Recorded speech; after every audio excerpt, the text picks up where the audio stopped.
Good morning, LinkedIn Nation. Day 3, NADA Sunday.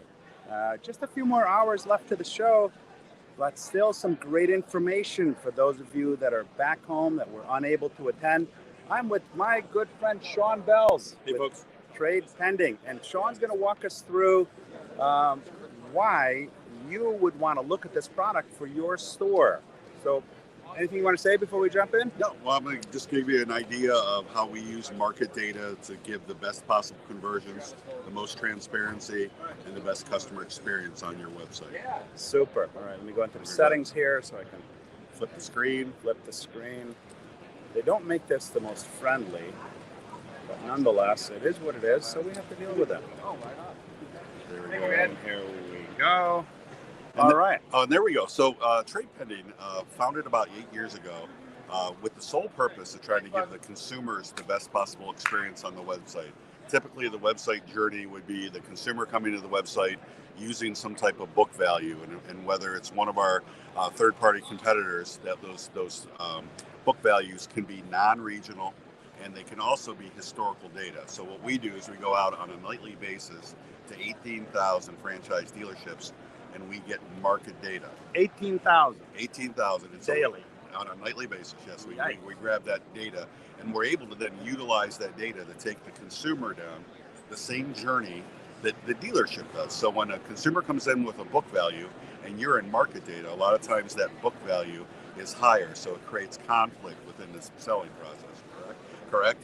Yeah. So what we want to do is we want to make sure that when we do this, the consumer is doing the same thing the dealer is. Currently, we're in over 3,500 dealerships, but when we take our API partnerships, which is with folks like Gubagoo and Roadster and Upstart, we're in a little over 11,000 dealerships nationwide now. So we do have some of the larger dealer groups, and the reason why I put the large dealer groups up there is they do due diligence.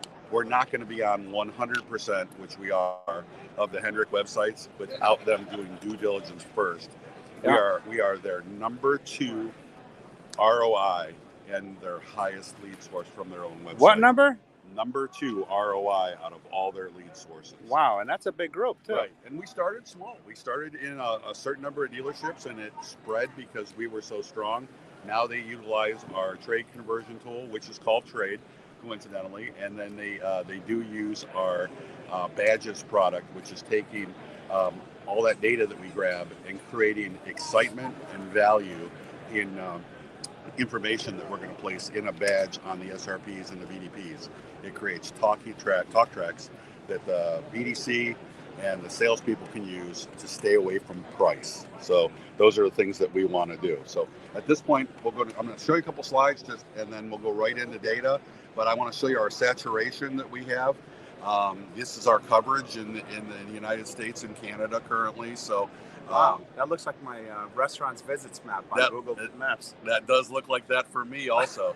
So every year we conduct a study. This year we did it through SurveyMonkey, and we found out that the number one reason, and this is pretty common knowledge, but the number one reason that a consumer comes to your website is to research inventory, new and used. The number 2 reason, though, is they want to see what their vehicle's worth. So what we're going to do is we're going to help the dealerships with proper placement. We're going to ask that they put it on their landing pages, on their SRPs and their VDPs. Quick question. We'll go ahead and provide. We'll go ahead and provide suggestions for QR codes, email signatures, Google My Business, and Facebook placement, so that we're driving the most amount of traffic and the most amount of leads from that. We have 4 products today. We're just going to just do trade just for the sake of it, and I might touch on badges. But we also do have a quick payment calc, what's my buying power, and soft credit pulls that are available. Okay. And I'm going to go ahead and jump out of this now, and we'll go right into a dealership. So one of my partners in Northeast Ohio is Helene Kia. They're one of the largest, if not the largest, in the state of Ohio. They're President's Club, and we are converting typically with them at about a 1.2 to 1.3 for every 10,000 unique visitors. So what that equates to is for every 10,000 unique visitors that come to their website with our trade conversion tool, we're getting about 120 leads. So what we see historically, and I've been doing this for about 3.5 years, some of my competitors, which I will not name, their typical conversion is going to be a 0.25 to a 0.35. So we typically 3 to 4x lead counts that are coming directly from the website. So because we do this in about 3 to 4 clicks, and we have a really strong mobile UI, we see those conversions go up. So, Sean, I do have to correct you on something that you just said, though. I'm ready. Your biggest competitor is you. Okay. That's it. That's it. Because only you do what you do with the passion and experience that you do it. And that's why we win a lot of time, because I can firmly say that when I come into the dealership, that I'm going to tell the dealer that I'm going to be one of your highest, if not your highest ROI, your lowest cost per sale. So when someone like me walks into the dealership, I'm like Norm from Cheers, because everybody's like, "Hey, Sean," because I'm doing what I say I'm going to do and what I deliver. So I feel very confident when I say I'm going to 2x or I'm going to 3x lead counts. That's exactly what I'm going to deliver. And what we've seen the market change. So for 2 years, I've had conversations around sourcing inventory with dealers. Hey, what we're going to do is we're going to work in your service drive. We're going to show you how to use QR codes. We're going to talk about some tents, and we're going to ask consumers to sell you vehicles. We can get those vehicles cheaper than we can from the auction, and we're going to help fill out your inventories. And now interest rates have started to rise, which have caused the inventories to start to rise.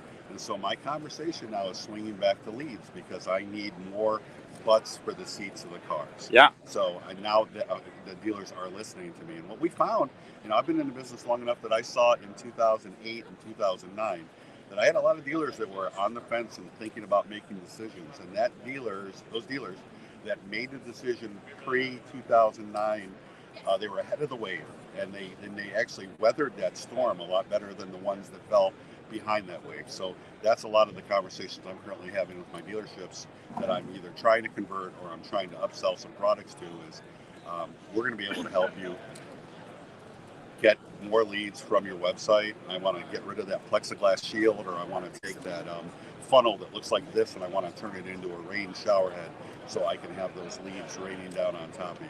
Now, I've known Sean, full disclosure here, I've known Sean for, it just popped into my head, 10 years Yes. now.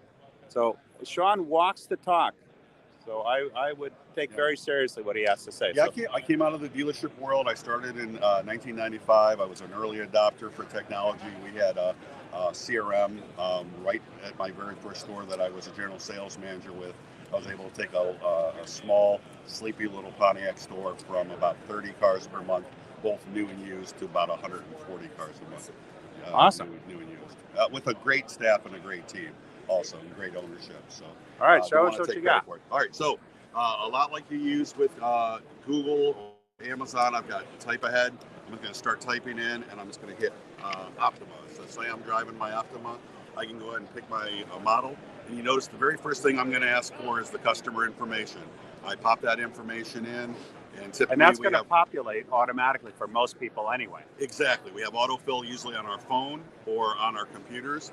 I'm going to hit Get Market Report, and it's going to take me right into my market report. Now, this market report is going to supply a ton of data for both the consumer and the dealer. Now, this will go into the dealer's website or into their CRM, ADF XML format, and it's going to populate this in a link so that the person that is calling that consumer back is being able to see exactly what the consumer sees.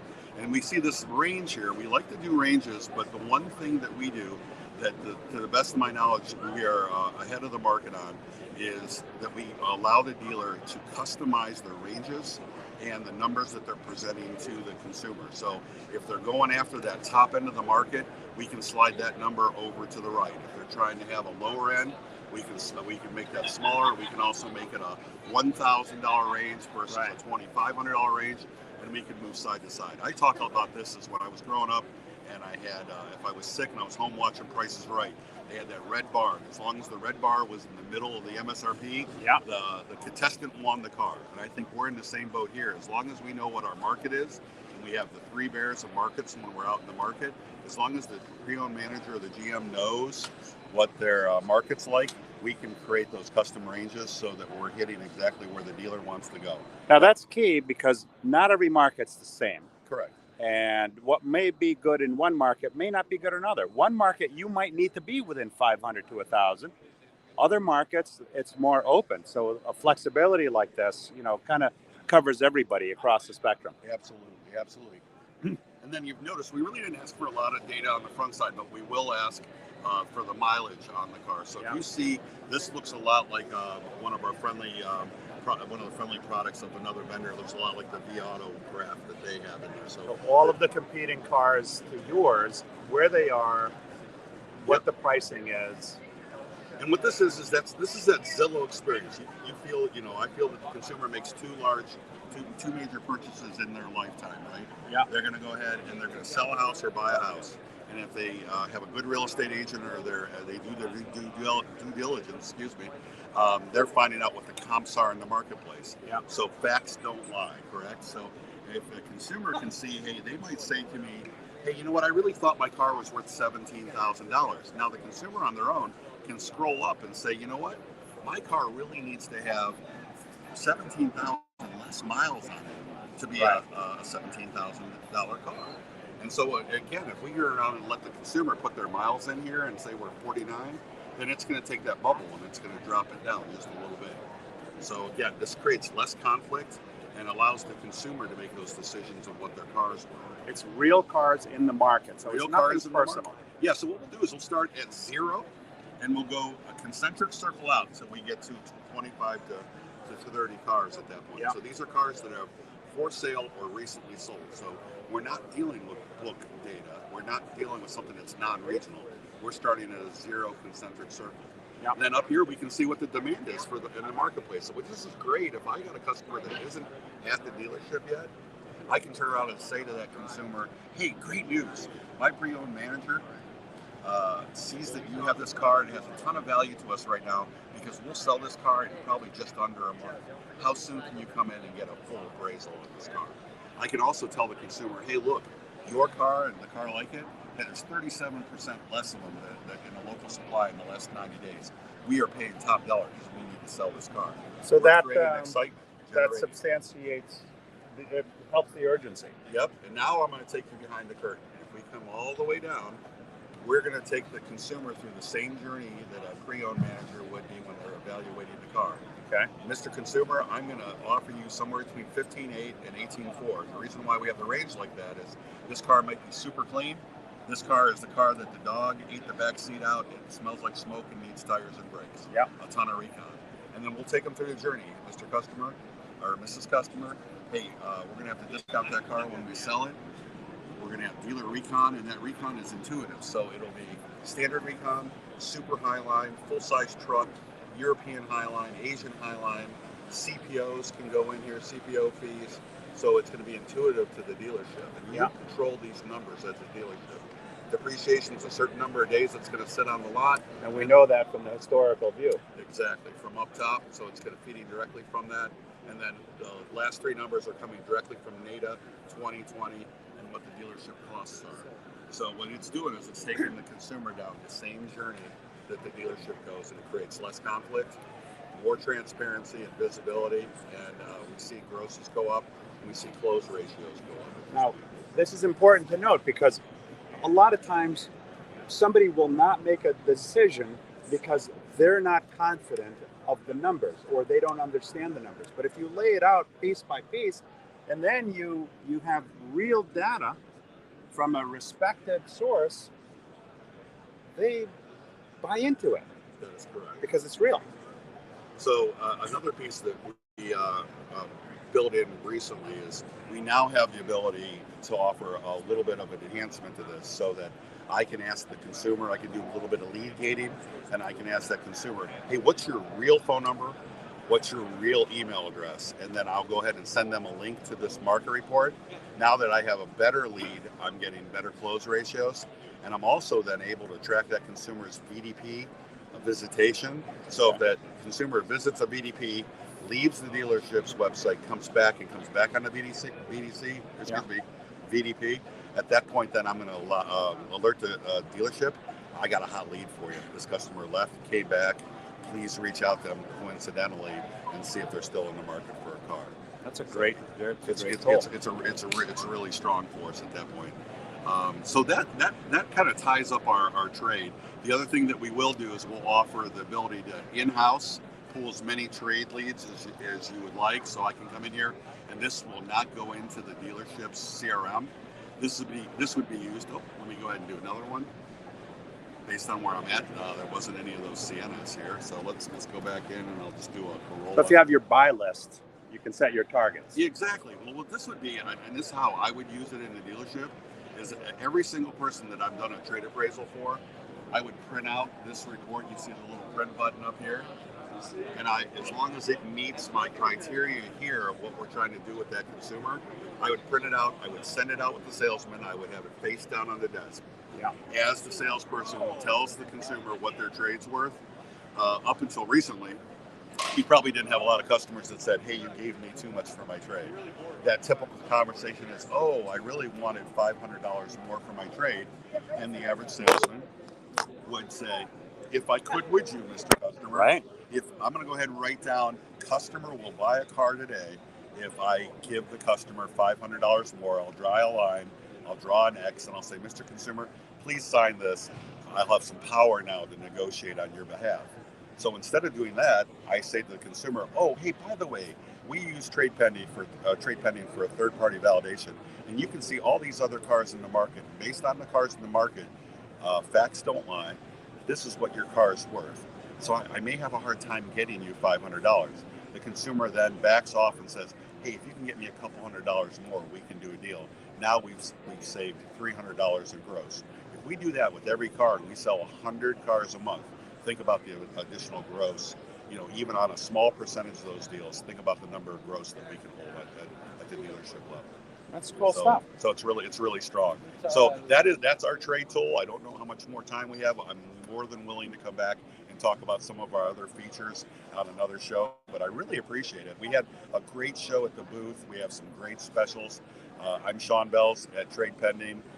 Sean, SHAWN, at tradepending.com. I'd love to be able to show you how I can help you guys convert more of your traffic and meet your business goals in 2020. And if dealers wanted to call you? Yep, 330-618-1492. That's 330-618-1492, and I'll point you in the right direction. If it's not in my territory, I'll get you to the right person. Great stuff, Sean. Thank you for sharing, my friend. Oh, yeah, I'm so happy to see everybody. Travel safe if you're leaving NADA. All right. Thank you.